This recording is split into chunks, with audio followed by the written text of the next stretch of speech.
It's time for a break.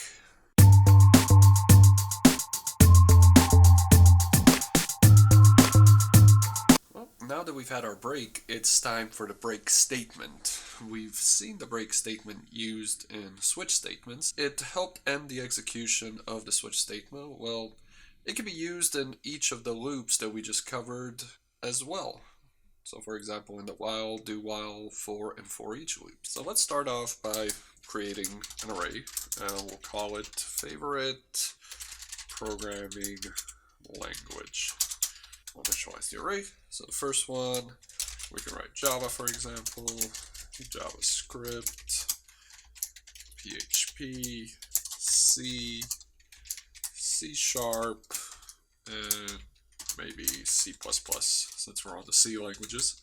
So what we want to do is loop through this array, and when it reaches PHP, to display that PHP is our favorite programming language, as well as stop the execution. We already matched PHP, so there's no reason to continue. So let's take a look at how we would do this with each of the loops that we've looked at previously, starting off with the while loop. So with the while loop, we will need to initialize I is equal to 0 because we're going to be accessing each of the array elements. We'll say while, and then while I is less than, we use our count function, favorite programming language. So while I is less than the count of our favorite programming language, what do we need to do? Well, we're trying to match up, which means we need to do an if statement. So if our favorite programming language I is equal to PHP.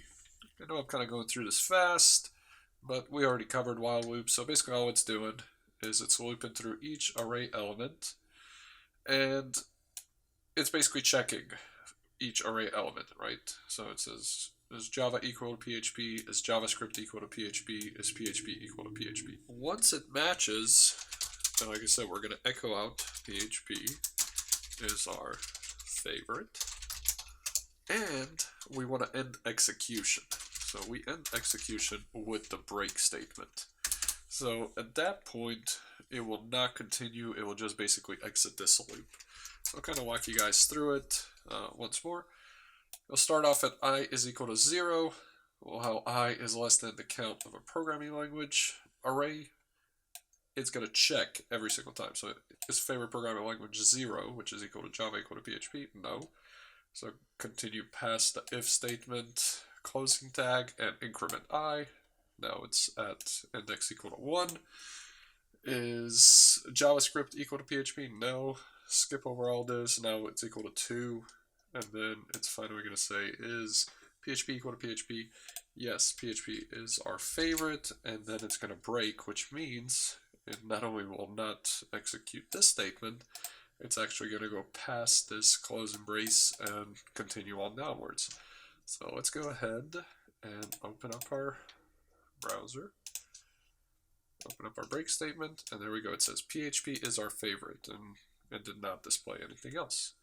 Just to kind of prove that point, we can echo I up here, dot break, and basically what it's going to do is it's going to show every single time I is displayed. So it should just display 0, 1, and 2. If we go over here, 0, 1, 2, PHP is our favorite, and no more indices are displayed because that break statement terminates the loop.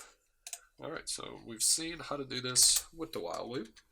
So let's see how we would do this with the do while loop, and it's nearly identical. So we'll just set up our do while, and while I is less than the count of our favorite programming language. So everything within the do statement is going to match exactly like our while statement right here. So what we're going to do is we're just going to go ahead and copy this for time brevity's sake and add it right there.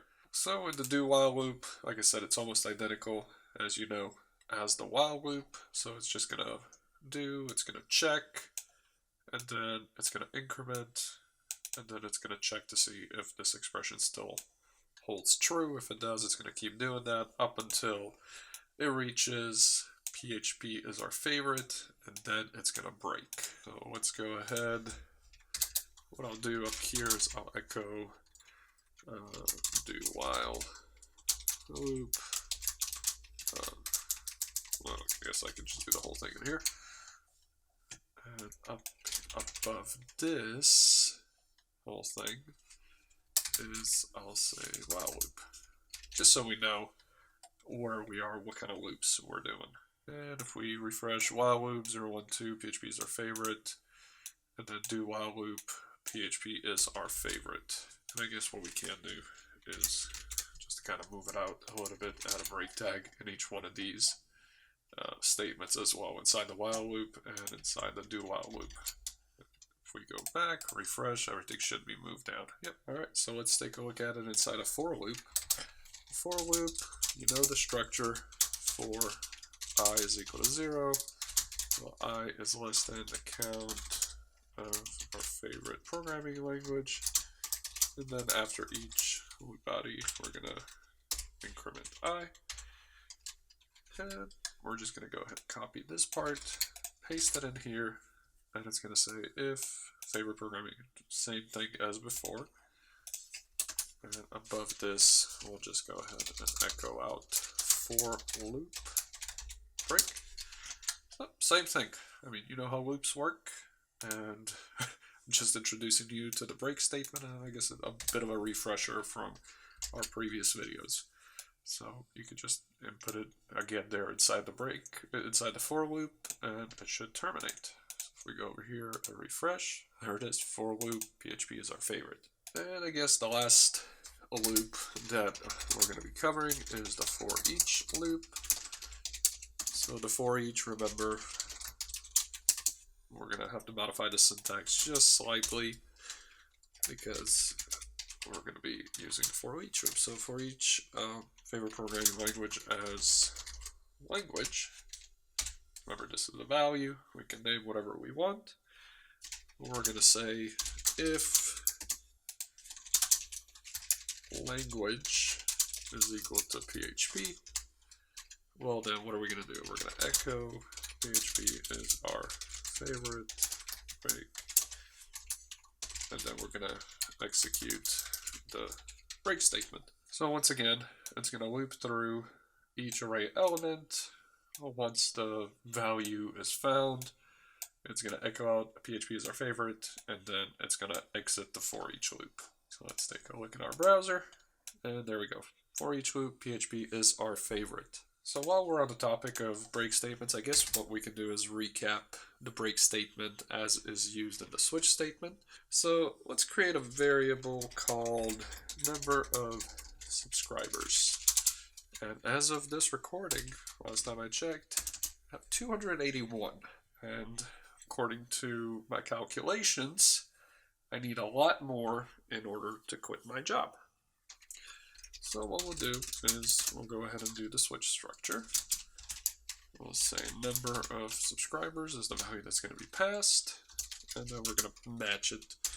So we'll do the first case, and we'll say if the number of subscribers is greater than, or let's say 1 million, right? So if the number of subscribers is greater than 1 million, we're going to echo I'm living the life of the rich and famous.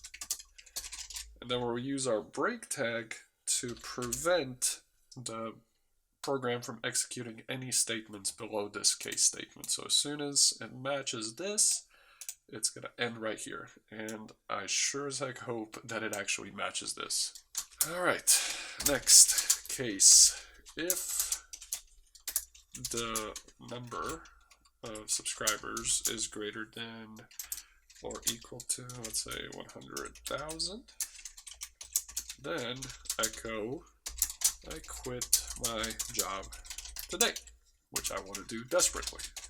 And we're going to go ahead and do break case right there, or break statement. We'll do a new case, and inside that new case, if the number of subscribers is greater than or equal to 1,000, then what we can do is echo starting to make pennies now.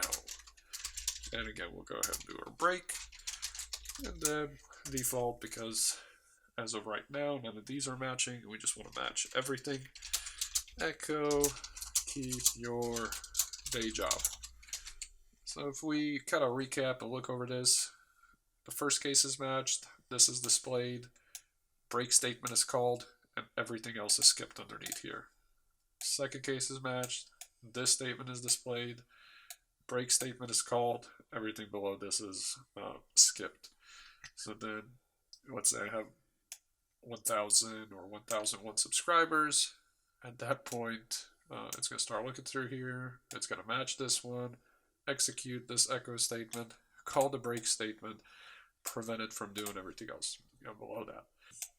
We'll go ahead and run it, and then I want to show you guys what happens when you eliminate one of the break statements.